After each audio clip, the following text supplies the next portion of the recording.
I started school at primary three because I came from a very poor family. Of course, I'm the firstborn of my father. I have a younger sister, so just the two of us with my mom. But I came from a very poor family that as early as five, at the age of 5 years, I was already hawking along with my mom. We hawk all sort of items, different items precisely. So there wasn't even that money to send you to school. So my early nursery stages was at home with broom. My mom holds broom and then we do the ABC with brooms. You're smiling like you connect with the story. So we do the ABC lessons with brooms in our hands, and anytime I get any wrong pronunciation, I get like some lineup of whipping of the brooms at my back, and then I have few seconds to cry and few other seconds to remove some of the brooms that has entered my skin, and then we get back to the course. So that was what it was for the nursery stage. Until primary three, I went to sit for a scholarship exam in a particular school called Tifeda International School, and I was among the top 20 that was given scholarship that day in the school. So from primary 3 to SS3, I was in the boarding house on scholarship in Tifeda International School. So from primary 3 all through to SS3, I was in the school, and of course at some point my scholarship expired, and my dad had to actually switch to become the school bus driver just to keep me in school, Thank you, sir. Thank you for freeing me from the rope. Sometimes. And of course, we went out through the system. And after SS3, there wasn't any more scholarship forthcoming. It doesn't look like life is going to be interesting for me after then. And of course, the period of time while I was in school, in the boarding house, in fact, sometimes I desist going home because there's nothing to go and do at home. So during breaks, I'm in the hostel. So at SS3, I felt going back home will be very troublesome because there's nothing to do, there's no money to proceed to university, and there's not, probably I just want to go back to the streets for the hugging, for the hawking thing. So I said no, that I don't want to do that. I was seriously concerned about the good life. I just had a dream for a better life. Like I usually say, we had no money, we had no connection, but I had a dream for a better life. So I couldn't further to any university. So I usually say that I'm Daniel Ajumobi. I'm that guy who had no nursery school education and no formal education beyond secondary school, because till date had not attended a university. But of course, the reason why I talk today is not because I'm where I want to be. I'm not where I want to be yet. But I'm talking to young people all over Nigeria and outside. By July, we'll be in Liberia for World Changers Conference to talk to young people. This is what I've been doing for a while now. I talk not because I'm where I want to be, I still have a long way to go, but I talk because I'm not where I used to be. Growing up was horrible. We had a dream for a better life, for an identity. I want to represent something. And that was what the entire work was for me. Building an identity, representing something. Now, it wasn't funny. Time would not permit me to go into all the stories and how I went through all the hurdles. But the reality is this. You need to start from something. You need to stand for something, represent something.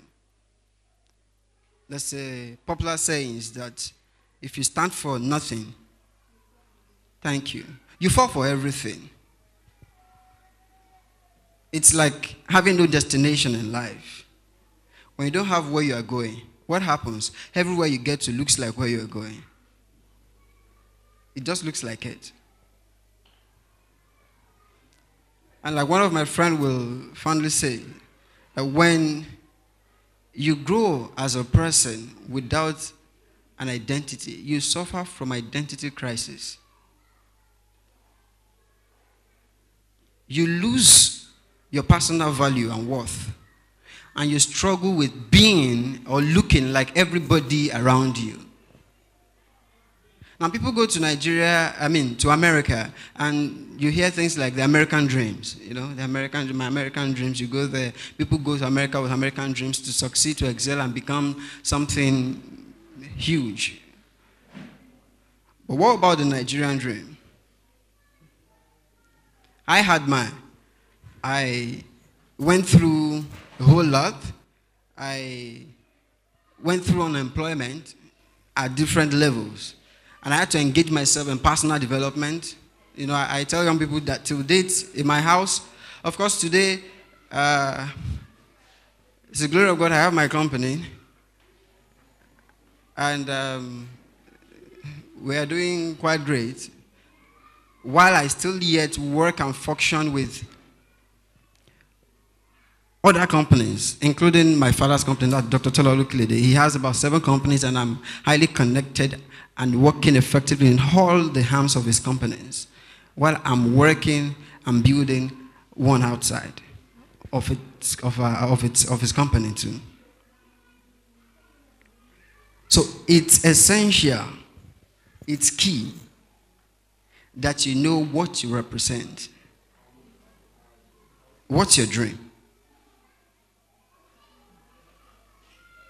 Now, I tell people all the time, I have excuses if I consider my pedigree, looking at where I'm coming from. I tell people that if it's to consider where I'm coming from, my father, my mother, my background, I don't have any business standing before you today to talk to you.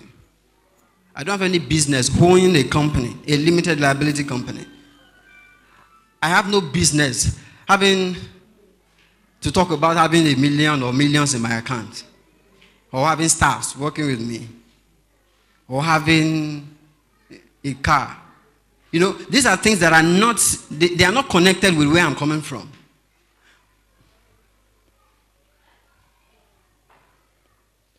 So I tell people, your background is not the reason why your back is on the ground. It is not. Thank you for the reminder. It is not your background that keeps your back on the ground. It is the choices and the decisions that you make. It is the choices and the decisions that you make.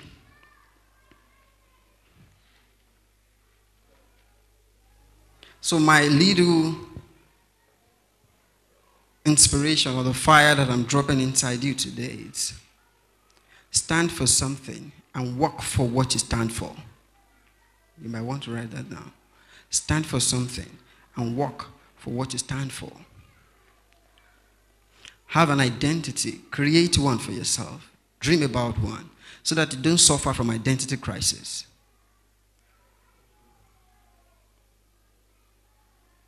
Listen to me. It's good you work hard today.